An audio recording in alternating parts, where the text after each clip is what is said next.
The Fiend is the most interesting part of WWE TV right now. I mean, he gets a boatload of tweets just when he comes out being happy Bray Wyatt and talks about a bunch of numbers on a clock. Most other people on the roster can't even get that when they have a 5-star match in the Tokyo Dome.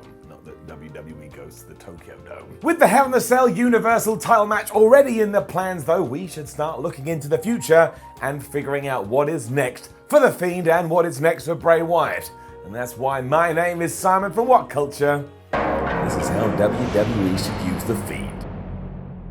It is kind of weird that we have a better idea of what Bray Wyatt is going to do in the next 6 weeks than anybody else that can call themselves a WWE superstar. I mean, you can be on Raw on a Monday and only find out what you're doing on social media a few hours beforehand, and yet even before we were through Clash of Champions, Bray Wyatt was popping up in a Firefly Funhouse and going, in that pay-per-view in October, I'm going to challenge for the top belt because Vince McMahon likes money and I've got a bunch of cash, even though the Vinnie Mac I was talking to was a puppet. Don't go through WWE and try and work it out. It don't make any sense. The point is that Bray is different and that we have something special here, and that is why everybody involved has just got to throw caution to the wind. Don't worry about anybody else. Don't think who he has to plow through to get to the promised land. No matter what we do with The Fiend or Bray Wyatt from this point out has to be top drawer stuff. I'm talking Hulk Hogan, I'm talking Steve Austin, I'm talking The Rock, I'm talking Goldberg. And all of a sudden you go, well, it's never going to work with Bray Wyatt. Well, maybe it won't, but surely we should try. This obviously will start at Hell in a Cell. I know there's been some argument about whether that's too soon, but it's going to happen now, so flub it. Right or wrong, we're here, and I don't think it's the worst place to be, because whether we like it or not,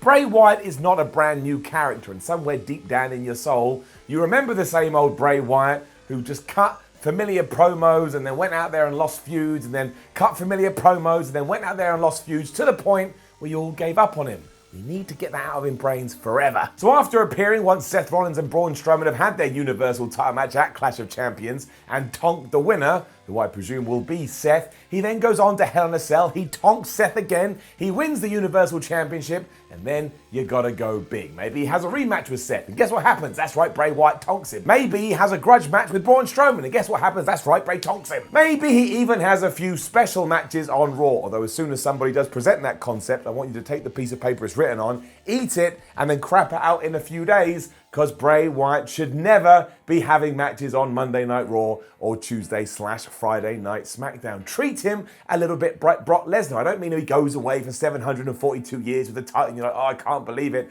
I mean, tease that he's going to be there. Build that anticipation, and that can serve as a reason for people to tune in. There's got to be an air of mystery about him constantly, which brings us to the Survivor Series, currently the next event, which we don't have an idea for, although that is where we will bring in Wyatt's magic clock that did send the internet wrestling community into a frenzy. As you know, he revealed it on Raw and it just said 11/19, which brought about the speculation. What does it mean? Well, let's keep it simple and presume that it means November 2019, or when, of course, Survivor Series will take place. Let's also bring in the current rumors that WWE is planning to have The Undertaker take on Bray Wyatt, and that's why there was some disappointment when SmackDown was in Madison Square Garden, the dead man was there and the Fiend didn't attack him. Let's say that it's true. Why the hell not go all in with this? The Undertaker versus Bray Wyatt at Survivor Series, which is where The Undertaker debuted, and let's finally use all the worth and all the good and all the power that the Phenom has had over the last 30 years,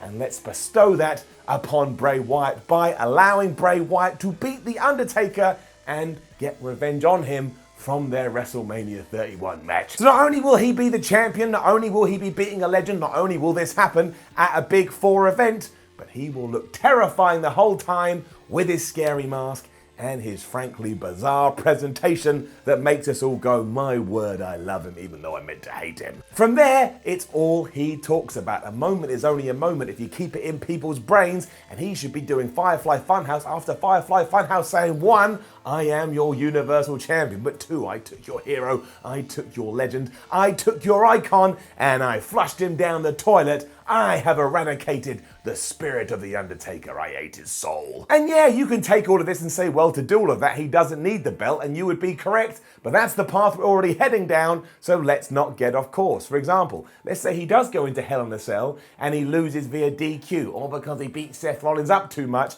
I am going to rip off my nose and stick it to the wall. It's just not worth it. And then as we head into the Royal Rumble, you can pick any kind of special opponent you want. You can pick The Miz. That would work. You could pick Rey Mysterio. Let him destroy another legend. You could even choose AJ Styles if AJ has turned by then. And don't sit out there now and go, well, that's never going to happen. The Miz versus Bray Wyatt at the Royal Rumble 2020 is a ridiculous idea. Oh yeah, I remember back in 2004 when WWE booked Bob Holly versus Brock Lesnar, so I know they can do it again. This, of course, brings us to WrestleMania 36, and there, it's got to be the biggest showcase for The Fiend to date. You need to pick an opponent that is so big, that is so special, that has so much magnitude, that when The Fiend beats him, once again our jaws are on the floor. There would be better options, but Randy Orton can hit that slot as long as you build on everything that's happened before and treat it as making amends for that disaster they had a couple of years ago. Or that's when you could start bringing Finn Balor back and do the Demon versus The Fiend, and of course The Fiend has to win, and that's doubly special because as far as I know, the Demon hasn't been beaten every time he's competed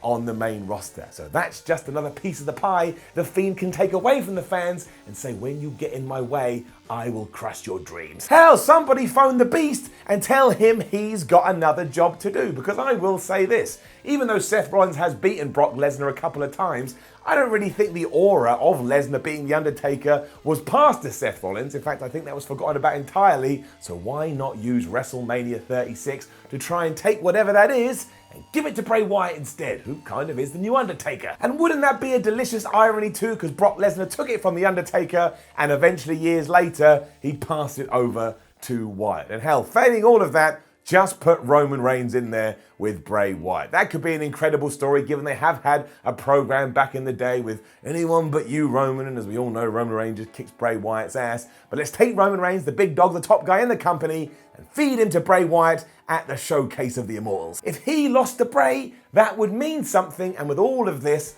wins and losses are really important. By this point, Bray Wyatt would have been champion for around about 6 months and he would have beaten a truckload of people, and then you can start to say he's part of WWE's main event scene.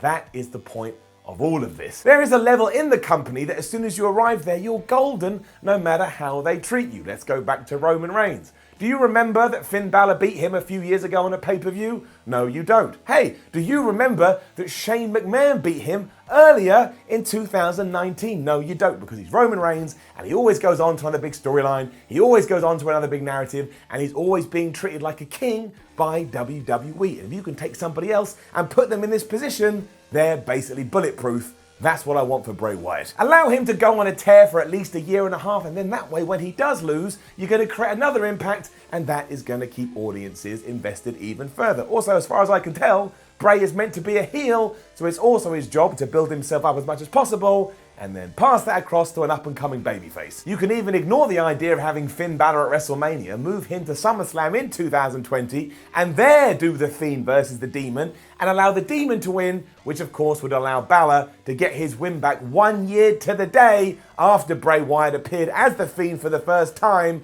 and basically cost Finn Balor his life. He didn't, but his career was all gone. He went away for 2 months. Oh, I can't believe it. It's not like Balor doesn't deserve that storyline. He's got great fan support. He won the Universal title, had to give it up because of a shoulder injury, and then was never given another sniff at it.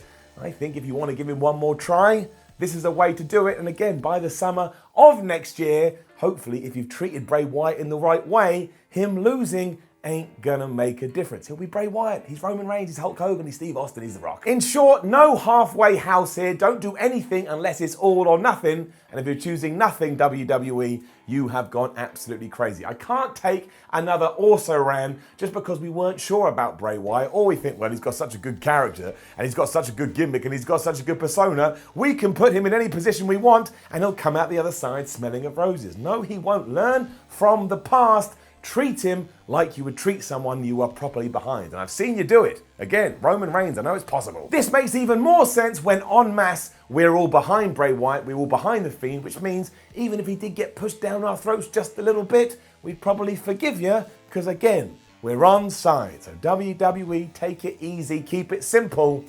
Don't make me come after you. Now, don't forget to leave a comment below and let us know what WWE should do with Bray Wyatt. What should they do with The Fiend? What should we do at WrestleMania? What should we do at SummerSlam? Like, share, and subscribe. Head over to whatculture.com and read yourself some articles. Follow What Culture on Twitter at WhatCultureWWE. Watch more videos here. on What Culture Wrestling. My name is Simon from What Culture. Thank you very much for watching, and this is basically my attempt at fantasy booking, which I'm sure you'll either agree with, disagree with, or fall somewhere in the middle. But that's the beauty of making stuff up. You can let your brain and you can let your mind wander and see where it falls down. As long as WWE, like I say, just pushes Bray Wyatt to the moon, I'll be happy. And what I don't want is like Apollo Crews versus Bray Wyatt. There's no offense to Apollo Crews, but as soon as you do that, you're telling me that you think Bray Wyatt is a mid-carder. At this stage, Bray Wyatt has got to be a main event player. We will see.